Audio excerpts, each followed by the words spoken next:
Pakar sebut masa depan sepak bola Malaysia diambang kehancuran, ini alasannya. Tiba-tiba media China ucapkan permintaan maaf, berani sebut timnas Indonesia asuhan Patrick Kluivert akan. Pascal Struijk bertemu Patrick Kluivert, 4 kelebihannya bisa jadi aset emas timnas Indonesia. Yuk Sobat Kamus Bola, kita simak selengkapnya.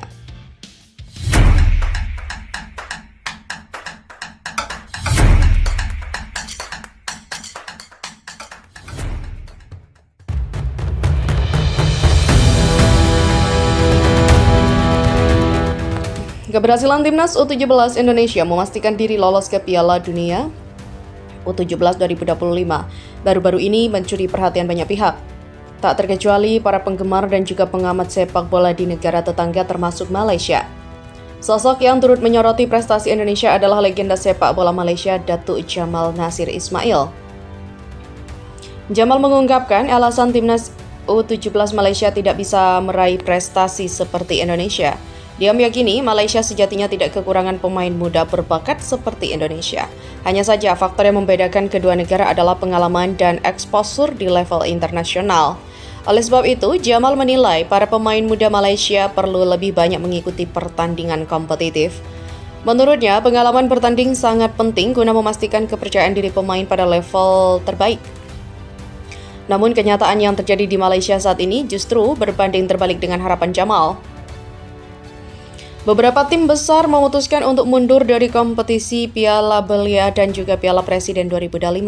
Ironisnya, beberapa tim besar yang punya nama baik di kompetisi akar rumput juga turut mengundurkan diri. Di antaranya adalah Kedah Darul Aman, KDA, Seri Pahang, Perak, dan Kelantan Darul Naim atau KDN. Hal ini kemudian menjadi perhatian pengamat sepak bola asal Malaysia, Dr. Zulakbal Abdul Karim. Ya, Zulakbal menilai situasi saat ini menandakan bahwa masa depan sepak bola Malaysia berada di ambang kehancuran.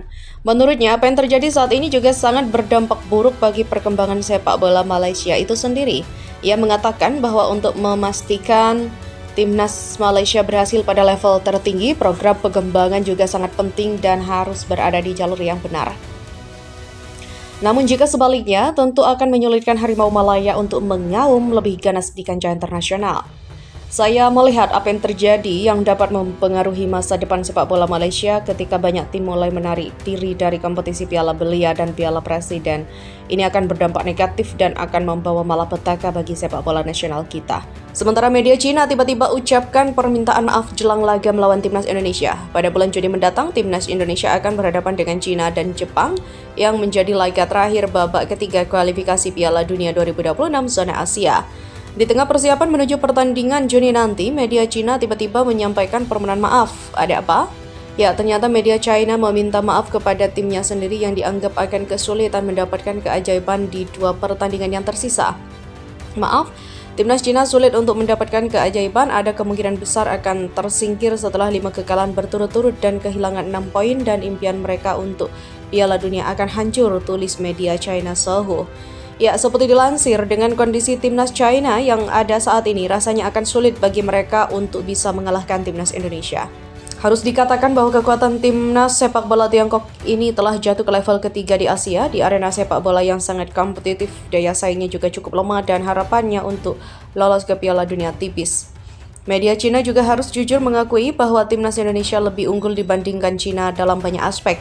Apalagi jika dibandingkan dengan timnas Indonesia, timnas sepak bola Tiongkok juga kurang diunggulkan dari segi kekuatan dan hanya mampu berpeluang untuk menduduki posisi ke-5 grup saja, yang berarti makin sulit pula untuk lolos ke babak playoff. Kini supporter Cina hanya bisa berdoa agar timnas mereka mampu meraih 2 kemenangan berturut-turut seperti tahun lalu ketika mengalahkan timnas Indonesia asuhan Thailand dan juga Bahrain.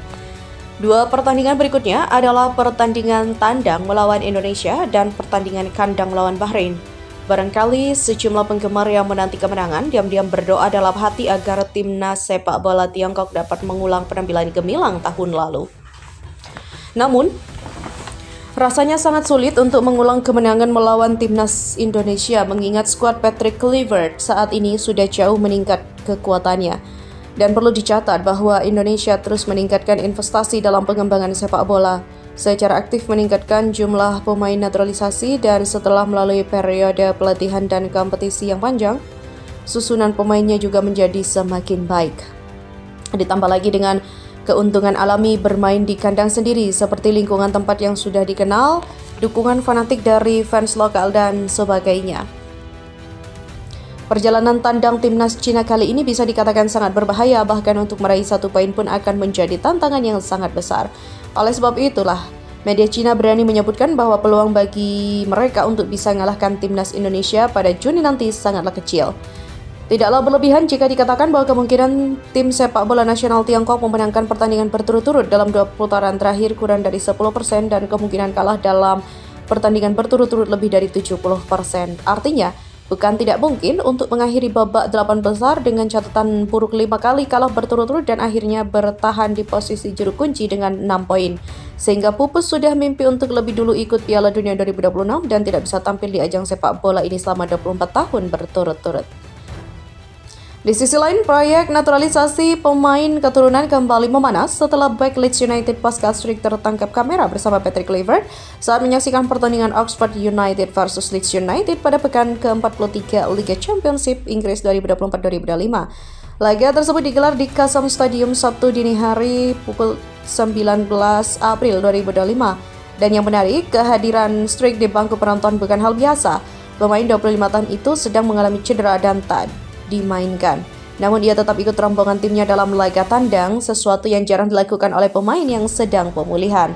Di mana kehadirannya bersama Kluivert serta 2 figur penting dalam proyek timnas Indonesia yaitu Jordi Cruyff dan juga Daniel Lanzat menjadi sinyal kuat bahwa ada komunikasi terkait kemungkinan Struijk berseragam merah putih.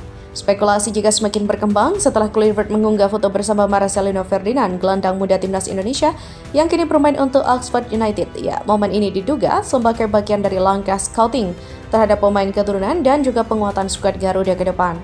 Jika benar Pascal Struijk bersedia dinaturalisasi dan membela timnas Indonesia, berikut ini 4 keunggulan utama yang bisa ia bawa untuk meningkatkan kualitas timnas. Yang pertama, kualitas Eropa dengan jam terbang tinggi. Pascal Struijk bukan pemain sembarangan. Sejak debutnya bersama Leeds United 2019 lalu, ia terus menjadi bagian penting dalam skuad utama baik ketika tim bermain di Premier League maupun kini di Championship. Musim 2024-2025 ini sebelum cedera menghampiri, Struijk tampil solid dalam 35 pertandingan dan bahkan mencetak 5 gol, prestasi yang impresif untuk seorang bek tengah. Dan pengalaman bermain di level kompetitif Eropa tentu menjadi nilai lebih mengingat timnas Indonesia masih kekurangan pemain belakangan dengan pengalaman semacam ini. Yang kedua adalah bek modern serba bisa. Salah satu keunggulan Struijk adalah fleksibilitasnya di lapangan. Ya, berdasarkan data transfer market, ia tidak hanya mampu bermain sebagai bek tengah tapi juga bisa diandalkan sebagai bek kiri hingga gelandang bertahan. Dengan fleksibilitas ini, pelatih timnas Indonesia bisa memanfaatkan kehadirannya dalam berbagai skema dan juga formasi, apalagi saat menghadapi lawan-lawan tangguh di turnamen besar. Kemampuan adaptasi Struijk juga tentu menjadi aset yang tak ternilai di tengah keterbatasan stok pemain bertahan berkualitas dalam negeri. Yang ketiga, dominasi udara dan fisik kuat. Dengan postur tubuh menjulang setinggi 190 cm, Struijk juga punya keunggulan signifikan dalam duel udara. Ia menjadi sosok penting dalam menjaga pertahanan dari bola-bola mati dan juga ancaman crossing lawan.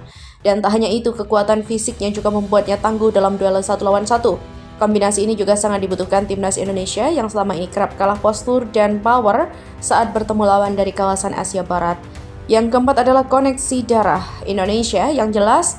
Struijk tidak hanya eligible secara dokumen tapi juga secara identitas. Ia mengaku memiliki darah Indonesia dari kakek dan neneknya yang lahir di Hindia Belanda. Dalam wawancaranya, ia menyebut dirinya kadang merasa sebagai orang Indonesia. Ini memperkuat posisi hukum dan emosionalnya jika proses naturalisasi berjalan. Saya punya koneksi dengan Indonesia, namun saat ini saya lebih terlibat dengan Belanda dan Belgia. Di Indonesia, orang-orang Indonesia sangat tahu kalau saya punya darah Indonesia. Saya tak tahu bagaimana mereka menemukannya.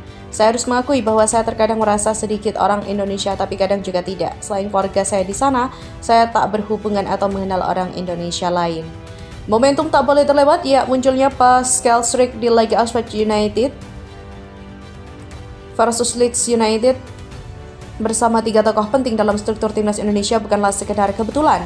Di balik momen itu tersimpan potensi besar bagi Garuda untuk mendapatkan bek kelas Eropa yang siap pakai.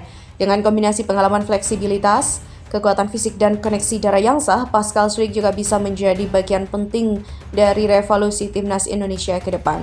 Sekarang tinggal bagaimana PSSI memanfaatkan momentum dan menjalin komunikasi lebih lanjut dengan sang pemain. Apakah Pascal Struijk akan menjadi penerus sukses naturalisasi seperti Jordi Amat atau Saini Petinama?